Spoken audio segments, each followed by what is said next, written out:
Teoría de la comunicación. Estudia la capacidad que tienen algunos seres vivos de retomar información.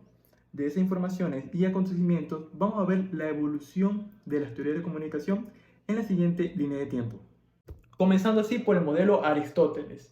En este modelo es un sistema lineal que demuestra la importancia del orador y su audiencia durante la comunicación. A pesar de sus orígenes antiguos, Aristóteles en este modelo siempre será muy relevante, ya que hablar en público es una habilidad perpetua que siempre está en demanda. Los oradores públicos de hoy en día deben poder persuadir y convencer a la audiencia que tengamos, algo que Aristóteles llamó retórica. Para lograr esto, el orador organiza el discurso antes de pronunciarlo y de acuerdo con la audiencia y la situación en cuestión. Esto hace que en este modelo, tanto lineal como centrando al orador, la audiencia asume el papel pasivo en este proceso de comunicación, mientras que la audiencia debe ser influenciada por el hablante. En este modelo no tiene en cuenta la interacción de la audiencia con el orador a través de la retroalimentación. También en este modelo de comunicación comprende 5 componentes claves. De esos 5 componentes claves es el speaker, habla, audiencia, efecto y ocasión. Siguiendo así con la teoría de la aguja hipodérmica. Esta teoría se desarrolló en 1900 y 1940 en el escenario de grandes acontecimientos mundiales, como sería la Revolución Rusa y la Guerra Civil Española. Es un modelo de comunicación que sugiere que el receptor recibe directamente un mensaje intencionando y aceptando ese mismo mensaje. Quiere decir que es un medio de comunicación, diga si es cierto o de alguna manera certificar ese mensaje. El mensaje tendrá más efectos en la medida que la inyección sea mayor o se repita esa misma dosis. Esta es una teoría que certifica la capacidad de moldear la conducta de las masas, entendiéndolas como un grupo sin criterio, que puede ser manipulado por los medios o por los cuales a su vez son instrumentos de poderes públicos o también ya sean privados. Escuela de Chicago. Esta escuela es muy importante. ¿Por qué es muy importante? Porque fue la primera escuela de la comunicación. Nació en Chicago, la cual se crea en 1933. Surgió porque el Estado se interesaba en conocer los efectos, cómo daban en medios de la comunicación. Robert Park, Jorge Hebert y Herbert Mühren fueron algunos fundadores de esta misma escuela. Su objetivo, ¿cuál era? Era la importancia de los medios de comunicación en desarrollar a la sociedad, planteando así a la comunicación como un proceso simbólico que permite desarrollarse y mantenerse hacia la sociedad, aportando y utilizando procedimientos con fines científicos como instrumentos para la interpretación de aspectos de la realidad social o en busca de la aproximación científica. En el año 1940, el sociólogo estadounidense Harold Laswell desarrolló un modelo que permitió entender el proceso comunicativo de una forma que resultó innovadora para la mitad del siglo XX. Cuando Laswell estudiaba los mensajes que se intercambiaban en los diferentes canales, él se preguntaba: ¿quién dijo qué? ¿En qué canal? ¿A quién? ¿Y con qué efecto? A muy grandes rasgos analizó los canales de por medio, cada canal, que ocurría la comunicación, así como la transmisión de cualquier mensaje, fluyendo así a través de dispositivos distintos, ya que están inmersos a la sociedad plural con audiencias múltiples. También Laswell hace notar que, aunque la comunicación masiva ocurría de manera de una sola dirección, en la mayoría de los canales, las audiencias también podían tener un papel activo de ese mismo proceso. Lo que implicaba era cerrar los ciclos comunicativos, pareciendo unilaterales. La teoría de la comunicación de dos pasos o de la influencia personal de Lasserfeld y Katz. Según Lasserfeld y Katz, los medios de comunicación, serían los medios primarios, son incapaces de transmitir de manera eficaz sus mensajes, por lo cual es necesario la entrada de los líderes de opinión. Esos líderes de opinión eran el emisor secundario para facilitar la transmisión del mensaje. En sí, esta teoría aseguraba que el sistema comunicativo y la influencia de los medios se componían de dos diferentes fases. La primera era el paso, que los medios lanzaban un mensaje, ese medio lanzaba un mensaje y recibía un tipo de persona en concreto llamado líder de opinión.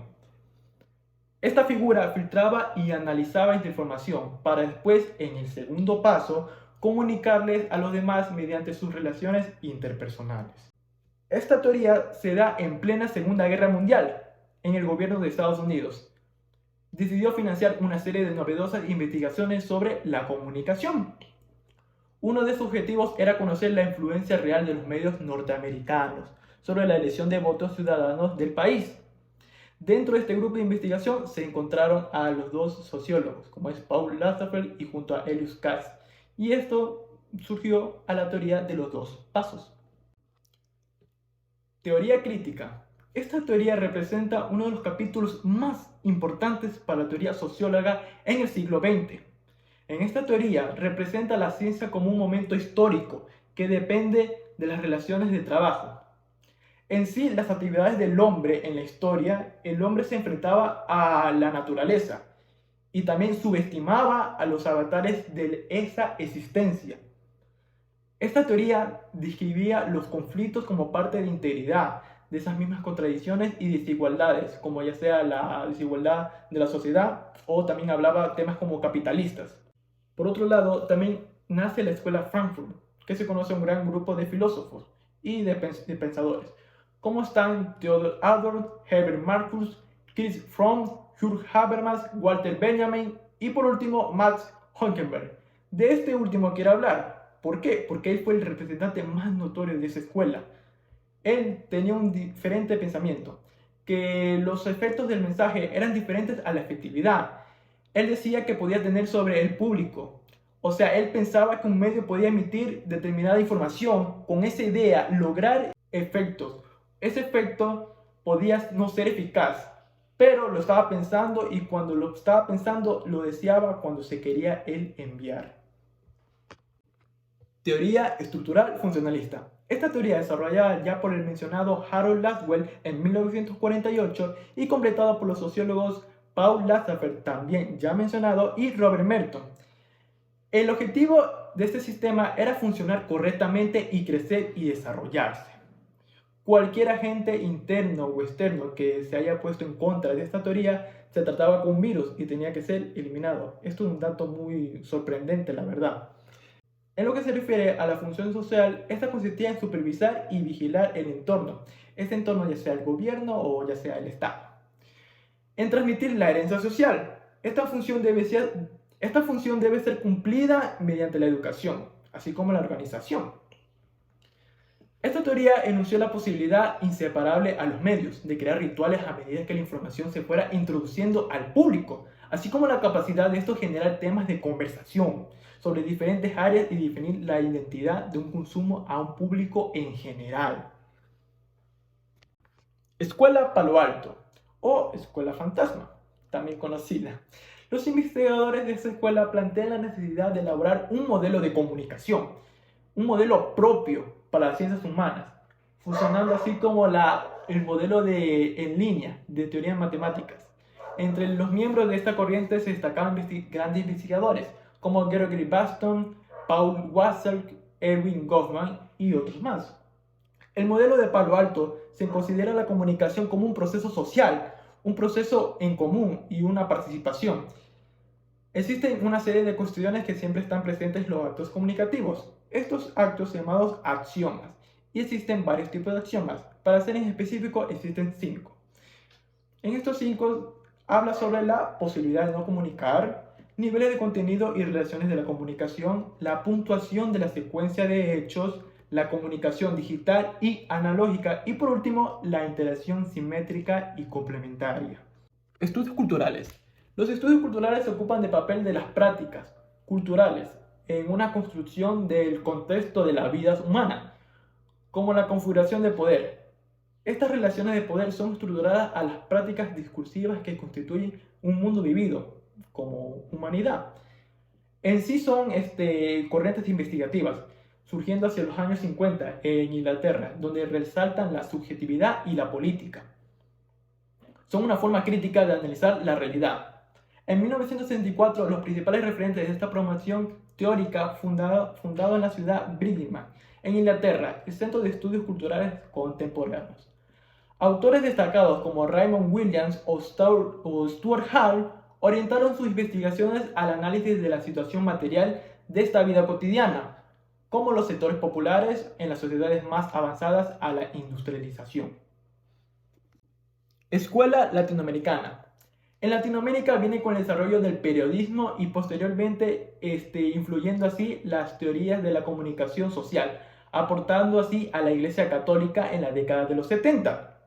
Existieron varios teóricos influyendo así en la escuela Latinoamérica, como serían los famosos Luis Ramiro Beltrán, Jesús Martín Barmero y Néstor García Canclini. En América Latina, el avance y la aplicación de las teorías de la comunicación se iniciaron a partir de la década entre los 60 y también en los 80, en medio de dos superioridades teóricas como norteamericana, así basándose en el empirismo positivismo y el paradigma de la teoría social latinoamericana. En la escuela latinoamericana, contrario a lo que sucedía muy diferente en Estados Unidos o en Europa, esta comunicación se desarrollaba a partir del periodismo y posteriormente influía así, como ya mencionado, a la Iglesia Católica y también a la Escuela de Frankfurt.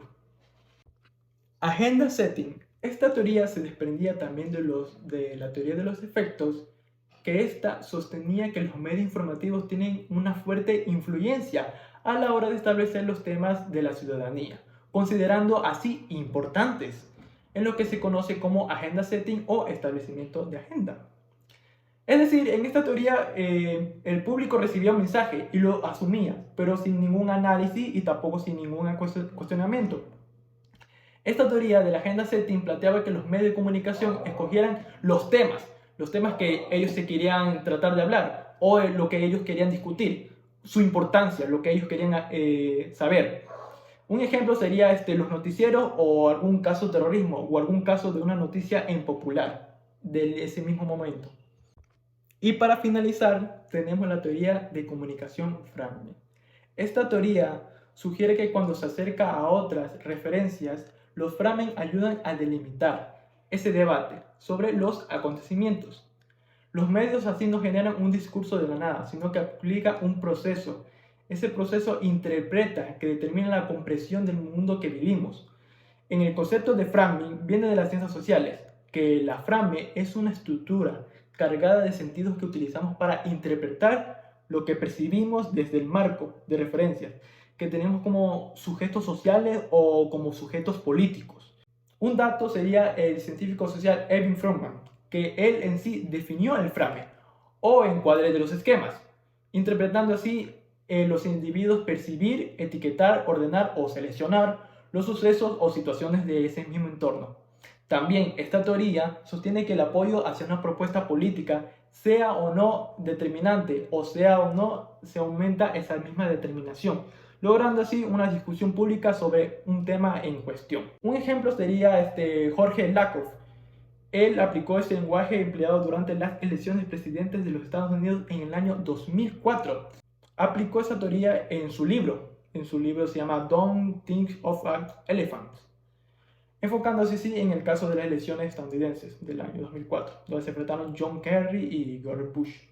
Y así concluimos con esta línea de tiempo, cómo cada acontecimiento en cada año ha sido un gran aporte sobre las teorías de la comunicación.